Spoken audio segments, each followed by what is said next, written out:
إن الحمد لله نحمده ونستعينه ونستغفره ونؤمن به ونتوكل عليه ونعوذ بالله من شرور أنفسنا ومن سيئات أعمالنا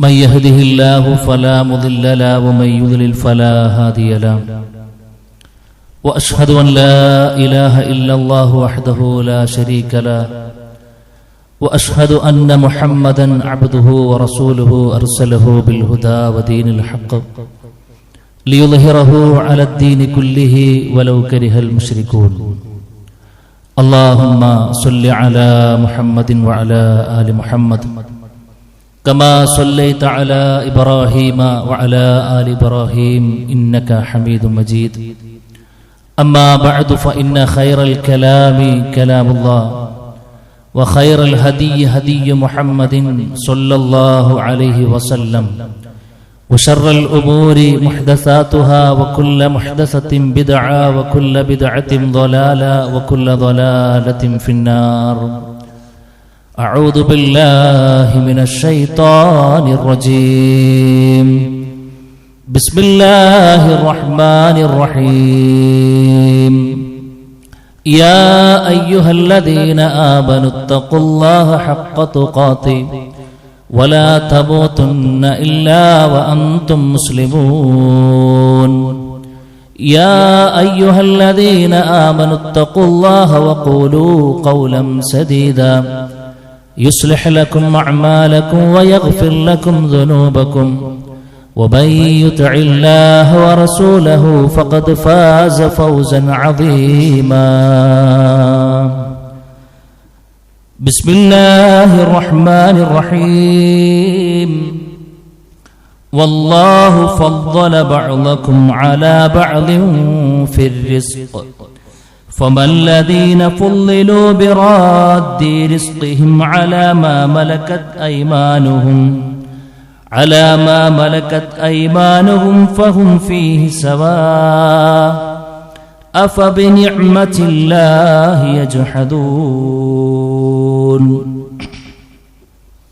رب اشرح لي صدري ويسر لي أمري واحلل عقدة من لساني يفقهوا قولي സ്നേഹധരണീയരായ സത്യവിശ്വാസികളെ വിശ്വാസിനികളെ സർവ്വലോക രക്ഷിതാവായ റഹ്മാനായ റബ്ബിന്റെ ആജ്ഞകളും നിർദ്ദേശങ്ങളും ജീവിതത്തിന്റെ മുഴുവൻ മേഖലകളിലും കഴിവിന്റെ പരമാവധി പുലർത്തിയും പാലിച്ചും മുന്നോട്ട് പോകണമെന്ന് പറയുന്ന എന്നോട് ആദ്യമായും തുടർന്ന് നിങ്ങൾ ഓരോരുത്തരോടും ഓർമ്മപ്പെടുത്തുകയാണ്, ഉപദേശിക്കുകയാണ്.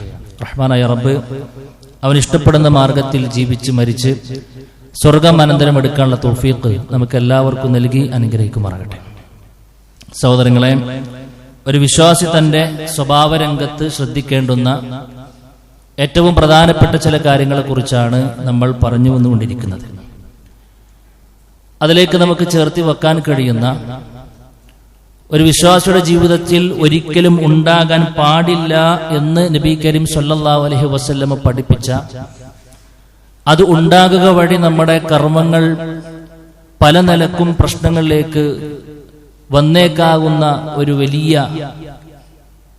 ഹീനമായ സ്വഭാവമായി കൊണ്ട് പ്രവാചകൻ പഠിപ്പിച്ച ഒന്നാണ് അസൂയ എന്ന് പറയുന്നത്. മഹാരഥന്മാരായ പണ്ഡിതന്മാർ അസൂയക്ക് വ്യാഖ്യാനം നൽകി, അൽ ഹസദു ഹുവ തമന്നിയു സവാലി നിഅമത്തില്ലാഹി അനിൽ മഹ്സൂദ്, അഥവാ അല്ലാഹു സുബ്ഹാനഹു വ തആല മറ്റൊരാൾക്ക് നൽകിയ അനുഗ്രഹങ്ങൾ അത് നീങ്ങിക്കാണാൻ വേണ്ടി ആഗ്രഹിക്കുന്ന ഒരു മനസ്സിനാണ് അസൂയ എന്ന് പറയുന്നത്. ഇന്നത് പൊതുവെ ആളുകളിൽ സിംഹഭാഗവും നമ്മൾ കണ്ടുകൊണ്ടിരിക്കുകയാണ്. നല്ലൊരു വീട് വെച്ചവനെ കാണുമ്പോൾ, നല്ലൊരു വാഹനമുള്ളവനെ കാണുമ്പോൾ, നല്ലൊരു സാമ്പത്തിക നിലവാരത്തിൽ ജീവിക്കുന്നവനെ കാണുമ്പോൾ എനിക്ക് കിട്ടിയിട്ടില്ലെങ്കിലും പ്രശ്നമില്ല, അവൻ്റെത് നീങ്ങണമെന്ന ഒരു ദുഷ്ടലാക്ക് പിശാച് പലരുടെയും മനസ്സിൽ ഇട്ട് തരുന്നൊരു സംഗതിയാണ്. ഇത് ഇന്നത്തെ തലമുറയുടെ മാത്രം പ്രത്യേകതയല്ല. മനുഷ്യകുലം എന്നുണ്ടായിട്ടുണ്ടോ അന്ന് കൂടപ്പറപ്പായിട്ട് ഈ മനസ്സ് ഉണ്ട് എന്നാണ് ചരിത്രം നമ്മെ പഠിപ്പിക്കുന്നത്.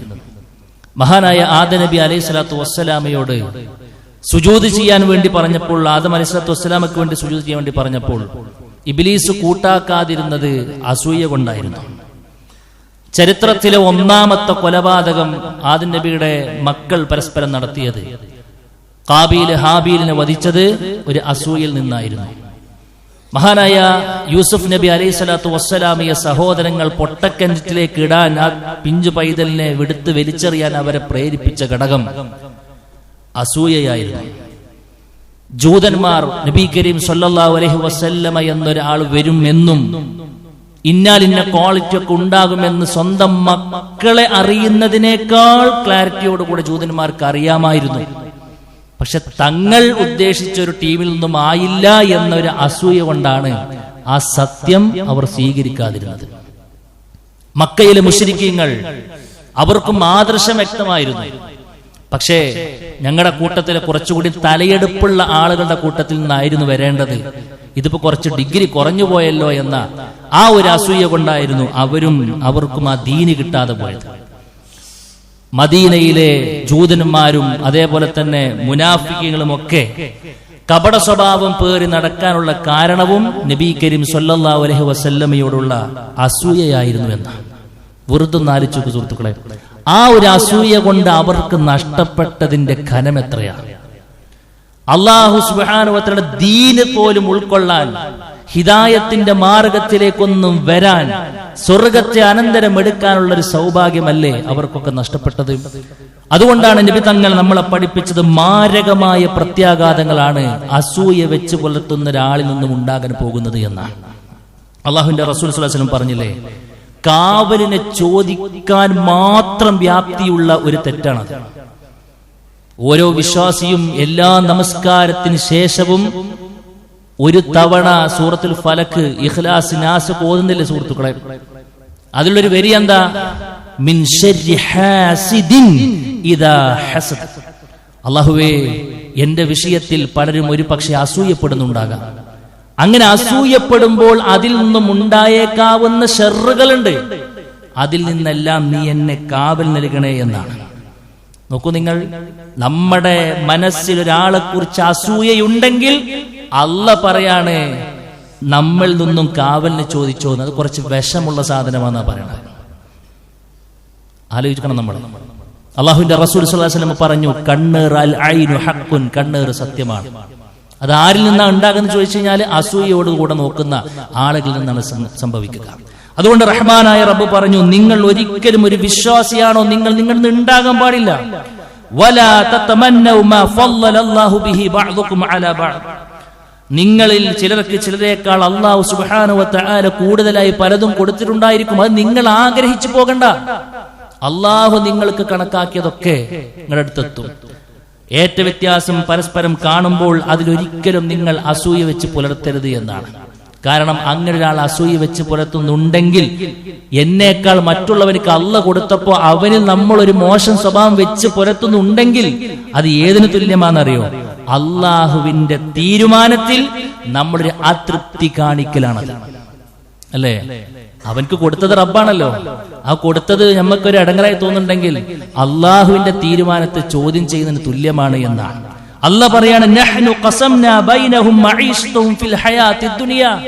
ഇഹലോകത്തുള്ള അവരുടെ ജീവിത വിഭവങ്ങൾ ഞാനാണത് തീരുമാനിക്കുന്നത്. നീ ആരാ ചോദ്യം ചെയ്യാൻ? ഓരോരുത്തർക്കും എത്ര അളവിൽ കൊടുക്കണം എന്നുള്ളതിന്റെ കൃത്യമായ പ്ലാനിങ്ങും നടപ്പിൽ വരുത്തേണ്ട ഡ്യൂട്ടിയും റഹ്മാനായ റബ്ബാണത്. നമുക്കാർക്കും ചോദിക്കാൻ വകുപ്പില്ല കൂട്ടരെ. അതുകൊണ്ട് പടച്ച റബ്ബ് നമുക്ക് കണക്കാക്കിയത് വരുമെന്നാണ്. ഒരാൾ അസൂയ വെച്ച് പുലർത്തുന്നുണ്ടെങ്കിൽ അവൻ അള്ളാഹുവിന്റെ വിധിയിൽ അതൃപ്തി കാണിച്ചുകൊണ്ട് ജീവിക്കുന്നവനായിക്കൊണ്ട് മാറ്റിമറിപ്പിക്കപ്പെടുമെന്നാണ്. അതുകൊണ്ടാണ് നബി കരീം സല്ലല്ലാഹു അലൈഹി വസല്ലം പറഞ്ഞു, കൂട്ടരെ, വലാ തഹാസദു വലാ തഹാസദു വലാ തബാഗദു വലാ തദാബറു വകൂനൂ ഇബാദല്ലാഹി ഇഖ്വാന. നിങ്ങൾ പരസ്പരം ഒരിക്കലും അസൂയ വെച്ച് പുലർത്തല്ലേ. നിങ്ങൾ പരസ്പരം തെറ്റിത്തിരിഞ്ഞ് നടക്കല്ലേ. നിങ്ങൾ പരസ്പരം ദേഷ്യം വെച്ച് പുലർത്തല്ലേ. നിങ്ങൾ അള്ളാഹുവിന്റെ അടിയാന്മാരായിക്കൊണ്ട്, സ്നേഹോദര സഹോദരങ്ങളായിക്കൊണ്ട് നിങ്ങൾ ജീവിക്കൂ, ജീവിച്ച് കാണിക്കൂ എന്ന് റസൂൽ കരീം സ്വല്ലല്ലാഹു അലൈഹി വസല്ലം പഠിപ്പിക്കണം. എന്തുകൊണ്ടെന്നറിയുമോ? ഒരാളിൽ അസൂയ വന്നു കഴിഞ്ഞാൽ അവന്റെ ദീനിനെ തന്നെ അത് പൊളിച്ചു കളയുമെന്നാണ് അള്ളാഹുവിന്റെ റസൂൽ പറഞ്ഞത്. ദബ്ബ ഇലൈക്കും ദാഉൽ ഉമമി ഖബ്ലകും അൽ ഹസദ് വൽ ബഗ്ളാ. മുൻകാല സമൂഹങ്ങൾക്ക് ബാധിച്ചൊരു രോഗം നിങ്ങളിലേക്കും വരിക തന്നെ ചെയ്യുമെന്നാണ്. നമ്മൾ പറഞ്ഞല്ലോ, ഇപ്പൊ നേരത്തെ കുറെ ചരിത്രങ്ങൾ പറഞ്ഞു. അതൊക്കെ മുൻകാലത്തുള്ള ആളുകൾക്ക് സംഭവിച്ച കുറെ രോഗമാണ്. ഈ രോഗം നിങ്ങളിലേക്കും എത്തും.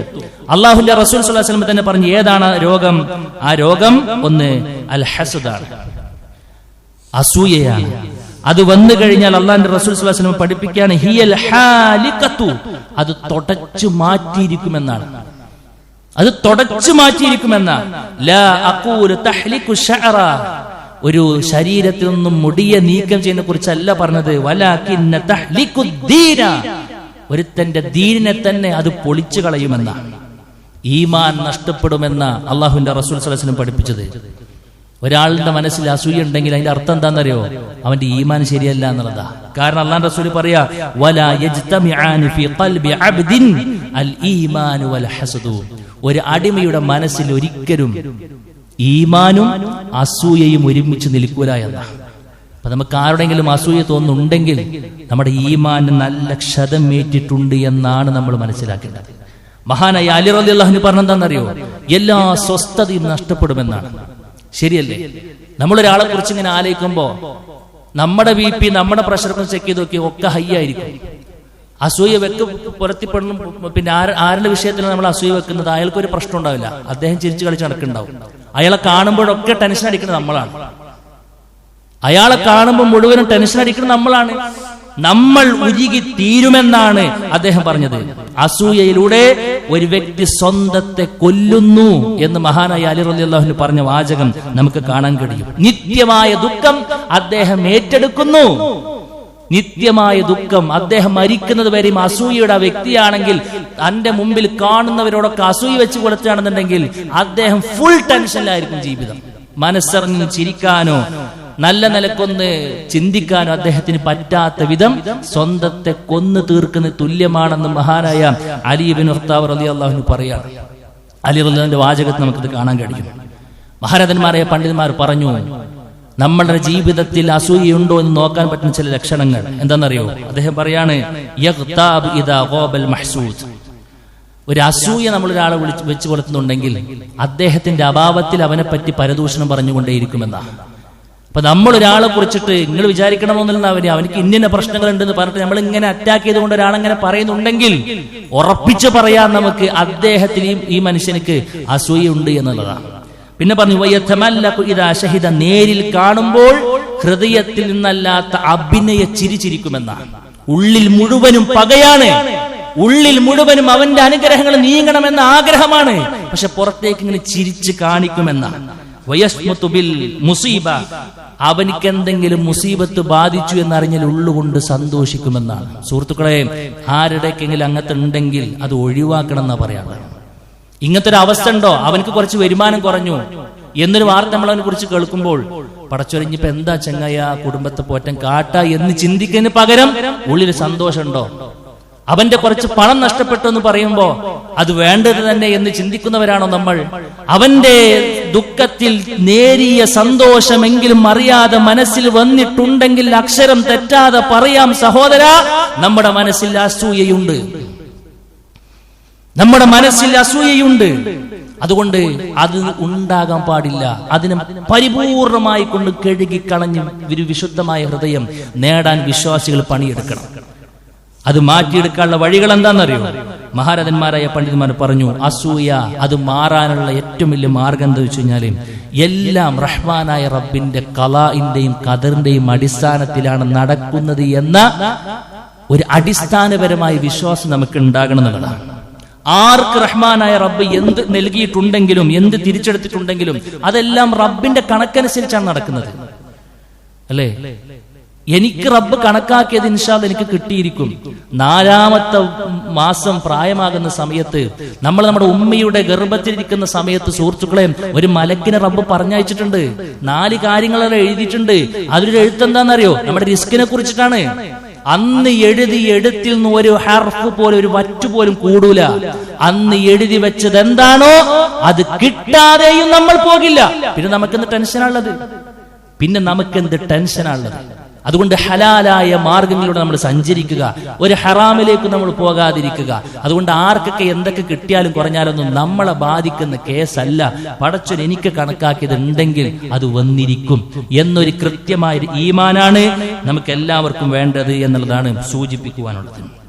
അപ്പൊ ഒരു വിശ്വാസം നമുക്ക് ഓക്കെയാണെങ്കിൽ, ഖദർ നമ്മുടെ മനസ്സിലുണ്ടെങ്കിൽ, റബ്ബിന്റെ വിധികൾക്കനുസരിച്ചതൊക്കെ നടക്കുന്നത്, അവനക്ക് റഹ്മാനായ റബ്ബ് ഒരു കുറച്ചു അധികം പണോ സമ്പത്തോ എന്താകട്ടെ കൊടുത്തിട്ടുണ്ടെങ്കിൽ അൽഹംദുലില്ലാഹ് ഖൈർ, അള്ളാഹു അവന് അതിന് ശുക്ർ കാണിക്കാനുള്ള തൗഫീഖ് പടച്ചും കൊടുക്കട്ടെ എന്നല്ലേ നമ്മൾ പ്രാർത്ഥിക്കണ്ടേ?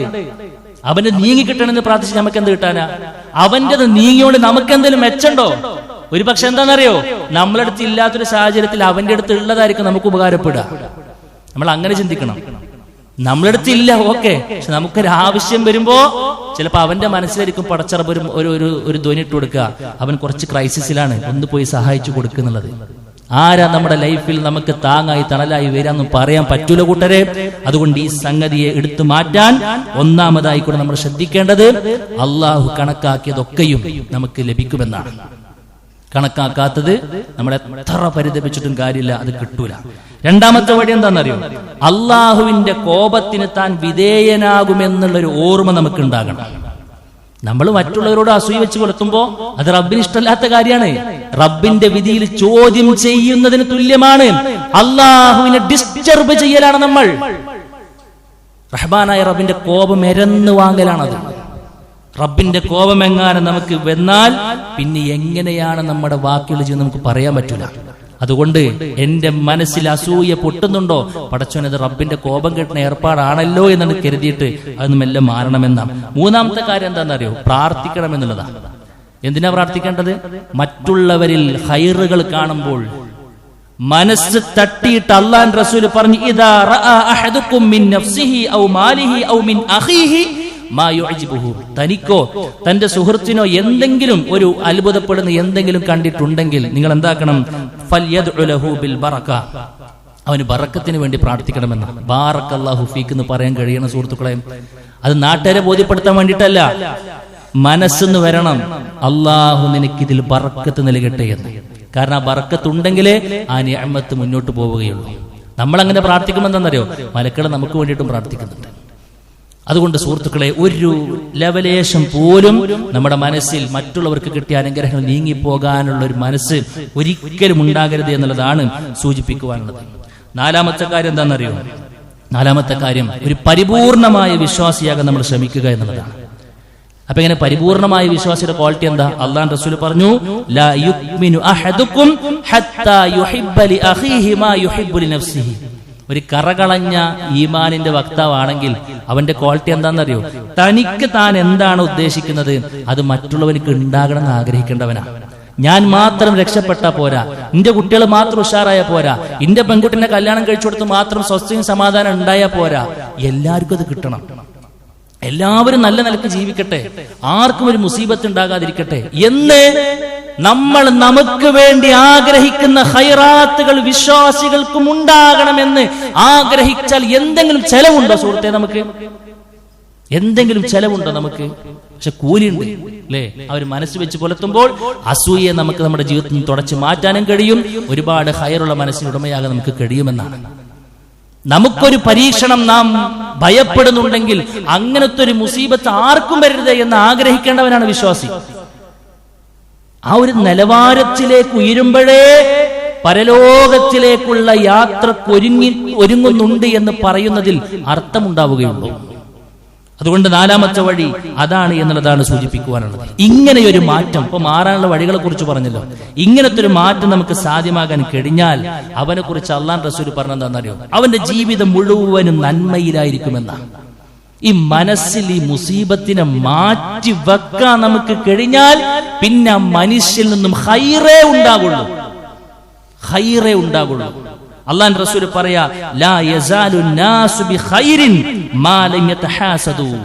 അവർ പരസ്പരം അസൂയ വെക്കാത്ത, ഈഗോ വെക്കാത്ത, കുശുമ്പില്ലാത്ത, കുനുട്ടില്ലാത്ത, പകയില്ലാത്ത ഒരു മനസ്സുണ്ടോ അവനിക്ക്, അവർ നന്മയിലായിരിക്കുമെന്നാണ്. പിന്നെയും അല്ലാഹുവിന്റെ റസൂൽ പറഞ്ഞു, സ്വർഗ്ഗ വഴി എളുപ്പമാകുമെന്നാണ്. അള്ളാന്റെ റസൂല് മദീനത്തെ പള്ളിയിൽ വാതിൽ ചൂണ്ടിക്കാണിച്ചിട്ട് പറഞ്ഞു, ഇനി അതിലൂടെ വരുന്നൊരു മനുഷ്യൻ സ്വർഗാവകാശിയാണ്. 3 ദിവസം പ്രവാചകൻ ആവർത്തിച്ചപ്പോഴും വന്നത് അനുസാരികളിൽപ്പെട്ട ഒരു മനുഷ്യനാണ്. അദ്ദേഹത്തിന്റെ കൂടെ കൂടി സ്വഹാബത്ത് എന്താണ് ഞങ്ങളൊക്കെ ചെയ്യുന്നതിനേക്കാൾ കൂടുതൽ ഇദ്ദേഹം ചെയ്യുന്നതെന്ന് അറിയാൻ വേണ്ടിയിട്ട് പ്രത്യേകിച്ചൊന്നും കണ്ടില്ല. നമസ്കാരത്തിലെ വർധനവല്ല, അദ്കാറുകളിൽ വർധനവർ കണ്ടില്ല. വീട്ടിലടക്കം പോയി രാപ്പാർത്തു എന്ന് നമുക്ക് കാണാൻ കഴിയും. അവസാനം ഗത്യന്തരമില്ലാതെ ചോദിച്ചു, അല്ല, നിങ്ങൾ ഇങ്ങനൊരു പ്രവാചകൻ പറഞ്ഞപ്പോൾ 3 ദിവസം വന്നത് നിങ്ങളാണ്, ഞങ്ങളൊക്കെ ചെയ്തതിനേക്കാൾ കൂടുതൽ നിങ്ങൾ എന്താ ലൈഫിൽ ശ്രദ്ധിക്കുന്നൊരു പോയിന്റ് ആണെങ്കിൽ പറഞ്ഞിരുന്നു പറഞ്ഞപ്പോൾ പ്രത്യേകിച്ചൊന്നും ഇല്ലാന്ന് ആദ്യം പറയുകയും പിന്നെ അദ്ദേഹം തിരിച്ചു വിളിച്ചിട്ട് പറഞ്ഞു, മാ ഹുവ ഇല്ലാ മാ റഅയ്തു, എനിക്കൊരു കാര്യം പറയാണ്, ഞാൻ എന്റെ ലൈഫിൽ ശ്രദ്ധിക്കുന്ന കാര്യം എന്താണെന്നറിയോ, വൈറഅന്നി ലാ അജിദു ഫീ നഫ്സി ലി അഹദിൻ മിനൽ മുസ്ലിമീന ഗിഷൻ വലാ ഹസദൻ. ഞാൻ എന്റെ മനസ്സിൽ ആരോടും ഒരു വെറുപ്പില്ല, വിദ്വേഷമില്ല, അസൂയയില്ല, പകയില്ല, ഒന്നും വെക്കലില്ല എന്ന്. അത് കേട്ടപ്പോൾ സ്വഹാബിക്ക് മനസ്സിലായി. ഫഖാല അബ്ദുല്ലാ ഹാദിഹി അല്ലതി ബലഗത് ബിക വഹിയ അല്ലതി ലാ നുതീഖ്, ഇത് തന്നെയാണ് താങ്കൾക്ക് ഇഹലോകത്ത് വെച്ച് അള്ളാഹ് റസൂൽ സ്വർഗ്ഗമുണ്ടെന്ന് പറയാനുള്ള കാരണവും ഞങ്ങൾക്ക് പലപ്പോഴും സാധിക്കാതെ പോയതും എന്നതാണ്. അതുകൊണ്ട് പ്രിയമുള്ളവരെ, മനസ്സിൽ കഴിവിന്റെ പരമാവധി മുസീബത്തിനെ മാറ്റി വെക്കുമ്പോൾ റഹ്മാനായ റബ്ബിലേക്ക് നമ്മൾ അടുക്കും. സ്വർഗ്ഗ വഴി നമുക്ക് വേണ്ടി തുറക്കപ്പെടും. എല്ലാ നിലക്കും ഹൈറുകൾ മാത്രമേ ഉണ്ടാവുകയുള്ളൂ. അതല്ല നമ്മുടെ കർമ്മങ്ങൾ പൊളിയാൻ അത് മതിയാകും. ജീവിതത്തിൽ ഒരു വൃത്തികെട്ട മനസ്സും പേറി നാട്യത്തോടുകൂടെ നടക്കുന്ന ഒരു നിഫാക്കിന്റെ പണിയെടുത്ത് മുന്നോട്ട് പോകുന്ന ഒരു സാഹചര്യം നമുക്ക് ഉണ്ടാവും. സ്വസ്ഥത ഉണ്ടാവില്ല, സമാധാനം ഉണ്ടാവില്ല, ഫുള്ള് അതൃപ്തിയായിരിക്കും.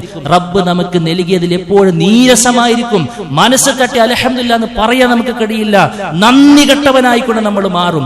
അതൊന്നും ഇല്ലാതിരിക്കാൻ ഇൻഷാ അല്ലാഹ് ഈ ഒരു ദുസ്വഭാവത്തെ എന്ത് വില കൊടുത്തും എന്തൊക്കെ പരിശീലിച്ചും എന്തെല്ലാം ചെയ്തിട്ടാണോ സുഹൃത്തുക്കളെ മാറ്റിവെക്കാൻ ഞാൻ നിങ്ങളും പരിശ്രമിക്കണം. അല്ലാഹു സുബ്ഹാനഹു വ തആല ആ നിലക്കുള്ള തൃപ്തികരമായ ജീവിതം മുന്നോട്ട് കൊണ്ടുപോകാനുള്ള തൗഫീഖ് നമുക്ക് എല്ലാവർക്കും നൽകി അനുഗ്രഹിക്കുമാറാകട്ടെ.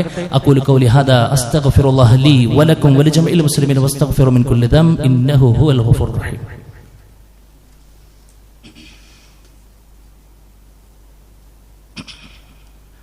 അൽഹംദുലില്ലാഹി വഹ്ദഹു വസ്സലാത്തു വസ്സലാമു അലാ മൻ ലാ നബിയ ബഅദഹു. അല്ലാഹു സുബ്ഹാനഹു വ തആലയുടെ വിധികളും വിലക്കുകളും മാനിച്ചുകൊണ്ട് ജീവിക്കണമെന്ന് വീണ്ടും ഓർമ്മപ്പെടുത്തുകയാണ്. സുഹൃത്തുക്കളെ, ലോകത്തിൽ സംഭവിച്ചുകൊണ്ടിരിക്കുന്ന തിന്മകളിലെ ഏറ്റവും ഗൗരവമുള്ളത് എന്ന് വിശുദ്ധ ഖുർആൻ തന്നെ നമ്മളെ പരിചയപ്പെടുത്തിയ ഒന്നാണ് ശിർക്ക് എന്ന് പറയുന്നത്. ഇന്ന ശിർക ലദുൽമുൻ അദീം. നഊദു ബില്ലാഹ്, നമ്മളൊക്കെ ജീവിക്കുന്ന ചുറ്റുപാട് ശിർക്കൻ ആശയങ്ങളെ കൊണ്ട് മുഖരിതമാണ് എന്നുള്ളത് ഒരു നഗ്നമായ യാഥാർത്ഥ്യമാണ്. പ്രത്യേകിച്ച് ഒരു ബഹുമത സമൂഹത്തിൽ ജീവിച്ചു കൊണ്ടിരിക്കുന്നവർ എന്നുള്ള നിലക്ക് വ്യത്യസ്തങ്ങളായ ചിന്താധാരകളും ആശയങ്ങളും പ്രസ്ഥാനങ്ങളും ഒക്കെ ഉള്ള ഒരു നാട്ടിലാണ് നമ്മളുള്ളത്. നാം പോലും അറിയാതെ അത്തരത്തിലുള്ള ശിർക്കൻ ആശയങ്ങൾ നമ്മുടെ ജീവിതത്തിലേക്കും വരാൻ ചാൻസ് ഉണ്ട് എന്ന് റസൂൽ കരീം സ്വല്ലല്ലാഹു അലൈഹി വസല്ലം പഠിപ്പിച്ചു. അശ്ശിർകു അഖ്ഫാ മിൻ ദബീബിൻ നംൽ. ഒരു കട്ടുറുമ്പ് ശരീരത്തിലേക്ക് കയറി വരുന്ന നമ്മൾ എത്ര ഗോപ്യമാണോ അതിനേക്കാൾ ഗോപ്യമായി ശിർക്കിന്റെ പൊടിപടലങ്ങൾ നമ്മുടെ ജീവിതത്തിലേക്ക് വരാൻ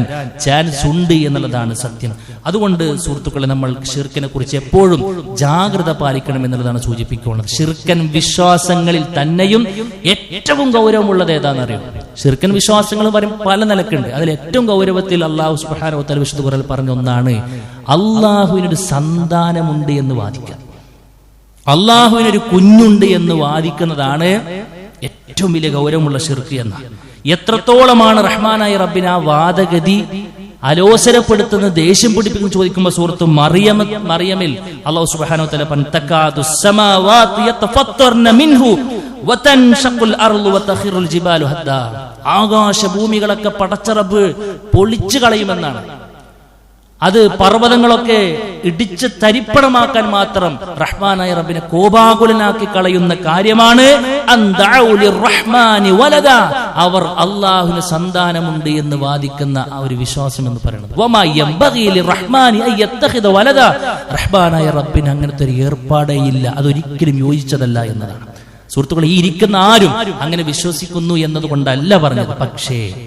പക്ഷേ അറിഞ്ഞോ അറിയാതെയോ ഈ വിശ്വാസത്തെ നമ്മുടെ ജീവിതത്തിൽ ഒരിക്കലും പ്രമോട്ട് ചെയ്യുന്ന, സപ്പോർട്ട് ചെയ്തു പോകുന്ന, ഒരു മൗനാനുവാദം കൊടുക്കുന്ന ഒരു താഴെ തട്ടിൽ പോലും നമുക്കത് ഉണ്ടാകാൻ പാടില്ല എന്നുള്ളതാണ് സൂചിപ്പിക്കുവാനുള്ളത്. നമ്മുടെ ഭാഗത്ത് ഒരു നിലക്കുള്ള സഹകരണം ഉണ്ടാകരുത്. വിദ്യാലയങ്ങളിലാകട്ടെ, സ്ഥാപനങ്ങളിലാകട്ടെ, അതുമായി ബന്ധപ്പെട്ടൊക്കെ ഇന്ന് ക്രിസ്മസുമായി ബന്ധപ്പെട്ട പലതും നടന്നുകൊണ്ടിരിക്കുകയാണ്. സുഹൃത്തുക്കളെ, നമ്മൾ ഒരു വിശ്വാസി എന്നുള്ള നിലക്ക് അതിലേക്ക് പോകാൻ ഒരു വകുപ്പുമില്ല എന്ന് മാത്രമല്ല, സദൃശ്യപ്പെടാൻ പോലും പാടില്ല. ആ ആഘോഷത്തിന്റെ ഏറ്റവും ഹൈലൈറ്റ് ചെയ്യുന്ന സ്റ്റാർ നമ്മുടെ വീട്ടിൽ, നമ്മുടെ സ്ഥാപനത്തിലേക്ക് തൂക്കുക എന്നുള്ളത് അതിന് ഐക്യദാർഢ്യം പ്രഖ്യാപിക്കുന്ന ഏർപ്പാടാണ്. ഏതിനാണ് അപ്പൊ ഐക്യദാർഢ്യം പ്രഖ്യാപിക്കുന്നത്? അല്ലാഹു സുബ്ഹാനഹു വ തആല നഖശികാന്തം എതിർത്തൊരു ആശയത്തെ ഞാനും സപ്പോർട്ട് ചെയ്യുന്നത് എങ്ങനെയാണ് സുഹൃത്തുക്കൾ നമ്മൾ പറയാം? സൂറത്തുൽ ഇഖ്ലാസിനോട് ഒരു ഇഖ്ലാസ് ഉണ്ടെങ്കിൽ നമുക്കത് പറയാൻ പറ്റുമോ? അല്ലേ? ലം യലിദ് വലം യൂലദ് എന്ന് ഓരോ ദിവസവും എത്ര തവണയാണ് നമ്മൾ പറഞ്ഞുകൊണ്ടിരിക്കുന്നത്. അതുകൊണ്ട് സഹോദരങ്ങളെ, അതിൽ നിന്ന് പരിപൂർണമായി കൂടെ നമ്മളും നമ്മുടെ മക്കളും പ്രത്യേകം നമ്മൾ ശ്രദ്ധിക്കണം എന്നുള്ളതാണ് സൂചിപ്പിക്കുവാനുള്ളത്. രണ്ടാമത്തെ കാര്യം, ഇസ്ലാമിലെ സുഹൃത്തുക്കളെ, അറിവിന് വലിയ പ്രാധാന്യമുണ്ട്. അറിവ് നുകർന്നാൻ എന്തൊക്കെ അവസ്ഥകളുണ്ടോ, എന്തെല്ലാം ചാൻസുകളുണ്ടോ, അത് നമ്മൾ വളരെ ഗൗരവത്തിൽ ഉപയോഗിക്കണം. അതിൽ ഏറ്റവും ഗൗരവത്തിൽ പഠിപ്പിക്കപ്പെട്ട ഒന്നാണ് ഈ വായന എന്ന് പറയുന്നത്. വായിച്ചുകൊണ്ട് നേടുന്നത് സുഹൃത്തുക്കൾ, അത് കുറച്ചും കൂടിയും ഉറച്ചു കിട്ടുന്ന ഏർപ്പാടാണ്. നമ്മുടെയൊക്കെ വീട്ടിൽ എന്തെല്ലാം പങ്ക്തികൾ വരുന്നു, എന്തെല്ലാം നമ്മൾ വായിക്കുന്നു. ഒരു ദിവസം ഒരു 10-20 മിനിറ്റൊക്കെ പത്രം വായിച്ചില്ലെങ്കിൽ ഉറക്കം വരാത്ത ആളുകളുണ്ട്. നമ്മുടെയൊക്കെ വീടുകളിലേക്ക് വരുന്ന പല പങ്ക്തികളിലും അള്ളാന്റെ ദീന് കിട്ടുന്ന എത്ര ഏർപ്പാടുകളുണ്ട് സുഹൃത്തുക്കളെ. അതിനൊരു പരിഹാരം എന്ന നിലക്കാണ് നേർപ്പദം നമ്മൾ മുന്നോട്ട് വെച്ചിട്ടുള്ളത്. അതിന്റെ പ്രചരണ മാസത്തിലാണ് നമ്മളുള്ളത് സുഹൃത്തുക്കളെ. ഒരു മണിക്കൂർ മാത്രം, 1.5 മണിക്കൂർ ഉണ്ടെങ്കിൽ വായിച്ചു തീർക്കാവുന്ന, ഒരാഴ്ചയിൽ 10 രൂപ മുടക്കാൻ നമ്മൾ തയ്യാറാണെങ്കിൽ ഓരോ സമയത്തും ഇസ്ലാമികപരമായി കൊണ്ടുള്ള നമ്മൾ മനസ്സിലാക്കി വെക്കേണ്ട സമകാലിക സാഹചര്യത്തിൽ ഇസ്ലാമിക നിലപാട് കൃത്യമായി നമുക്ക് ഉൾക്കൊള്ളാൻ കഴിയുന്ന ഒരുപാട് ഏരിയകളിൽ നിന്നുള്ള കൃത്യമായ അറിവ് നമുക്കും നമ്മുടെ മക്കൾക്കും ഭാര്യമാർക്കും ഉമ്മമാർക്കും ഒക്കെ വ്യത്യസ്തങ്ങളായ നിലക്കുള്ള ലേഖനങ്ങളും മറ്റുമൊക്കെ കിട്ടുന്ന ഒരു വൈജ്ഞാനിക വിഭവം നമ്മുടെ മുമ്പിലുണ്ട്. നമ്മൾ എത്ര പേരത് യൂസ് ചെയ്യുമെന്ന് അറിയില്ല. അതുകൊണ്ട് സുഹൃത്തുക്കളെ, അത് ഒരു മണിക്കൂർ ആഴ്ചകൾ മാറ്റിവെച്ച് നമുക്ക് വായിക്കാൻ കഴിയും. അതുകൊണ്ട് അതിൻ്റെ ഒരു പ്രചരണം നടക്കുന്ന ഒരു സമയത്ത് നമ്മൾ അതിന്റെ വരിക്കാരാകാൻ, അതിലുപരി വായനക്കാരാകാൻ നമ്മൾ പ്രത്യേകം ശ്രദ്ധിക്കണം എന്നുള്ളതാണ് സൂചിപ്പിക്കുവാനുള്ളത്. മറ്റൊരു കാര്യം, നമ്മളൊക്കെ മക്കൾ സുഹൃത്തുക്കളെ, അവരുടെ ഒരു വളർച്ചയെക്കുറിച്ച് ആവലാതിപ്പെടുന്ന, വേവലാതിപ്പെടാത്ത ഒരു മാതാവും പിതാവും ഉണ്ടാകില്ല എന്നതാണ് സത്യം. കാരണം അത്രമേൽ ഗൗരവ സ്വഭാവത്തിൽ നമുക്ക് എന്താകും ഇനി അടുത്തൊരു തലമുറ എന്ന് ചിന്തിക്കുമ്പോൾ പലപ്പോഴും നമ്മൾ പകച്ചു നിൽക്കുന്ന കൃത്യമായ ഒരു ഉത്തരം പറയാൻ കഴിയാത്തൊരു സാഹചര്യത്തിലാണ് സമകാലിക സാഹചര്യം നമ്മൾ മുന്നോട്ട് പോയിക്കൊണ്ടിരിക്കുന്നത്. എങ്ങനെയാണ് പലപ്പോഴും മക്കളൊക്കെ ശരിക്ക് വിദ്യാലയങ്ങളിലേക്ക് പറഞ്ഞയക്കുക എന്ന് ആശങ്കിച്ച് നിൽക്കുന്ന ആളുകളാണ് പൊതുവെ വിശ്വാസികളുടെ കൂട്ടത്തിലുള്ളത്. സുഹൃത്തുക്കളെ, പരിഹാരം ഒന്നുമില്ല, ലോകത്തെ ഒന്നടങ്കം നമുക്ക് മാറ്റാൻ പറ്റൂല. പക്ഷെ നമ്മുടെ മക്കളുടെ മനസ്സിൽ ഒരു ദിശാബോധം കൊടുക്കാൻ നമുക്ക് കഴിയും. ഏറ്റവും ചുരുങ്ങിയത് അതിന് നമ്മൾ ചെയ്യണ്ടേ. അതുകൊണ്ട് എവിടെ തുടങ്ങണം എന്ന് പറഞ്ഞാൽ, എന്തെങ്കിലുമൊക്കെ പ്രശ്നം ഉണ്ടാകുമ്പോൾ ഒരു കൗൺസിലറിലേക്കോ അല്ലെങ്കിൽ വേറെ എന്തെങ്കിലും ചിന്തിച്ചു പോകുന്നതിനപ്പുറത്ത് അള്ളാഹു നമുക്ക് നൽകിയ കുഞ്ഞു മക്കളെ ഇളം പ്രായത്തിൽ നിഷ്കളങ്കമായ സമയത്ത് അള്ളാഹുവിനെ കുറിച്ചും പ്രവാചകനെ കുറിച്ചും ദീനിന്റെ പ്രസക്തിയൊക്കെ ആ കുരുന്നു മനസ്സിന്റെ ഉള്ളിലേക്ക് നമുക്ക് കൊടുക്കാൻ കഴിഞ്ഞാൽ ഏറെക്കുറെ നമ്മൾ വിജയിക്കും. ആ ഒരു വലിയ ലക്ഷ്യത്തിന് വേണ്ടി തന്നെയാണ് നമ്മുടെ മക്കളെ മാത്രം മുന്നിൽ കണ്ടുകൊണ്ട് ചെറിയ ഒരു പ്രോഗ്രാം നമ്മൾ വെച്ചിട്ടുണ്ട്.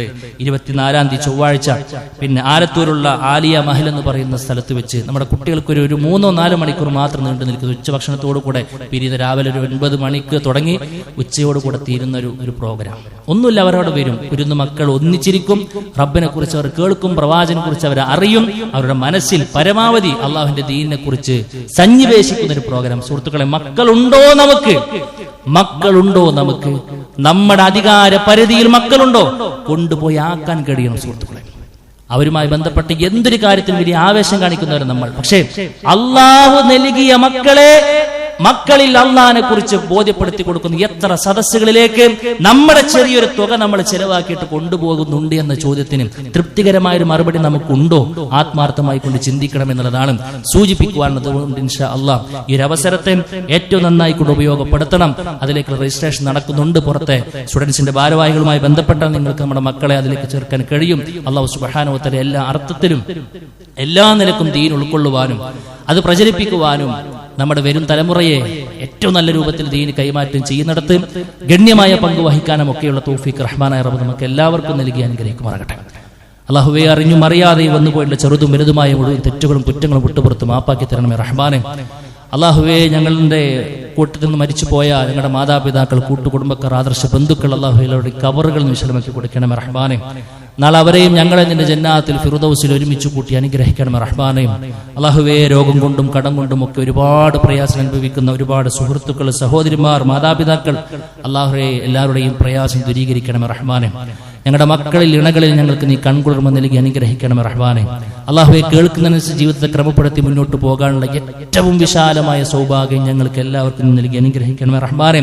മരിക്കും വരേക്കും ഈമാൻ അടിയുറച്ച് നിൽക്കാനുള്ള തൗഫീഖ് ഞങ്ങൾക്ക് നൽകണേ റബ്ബേ.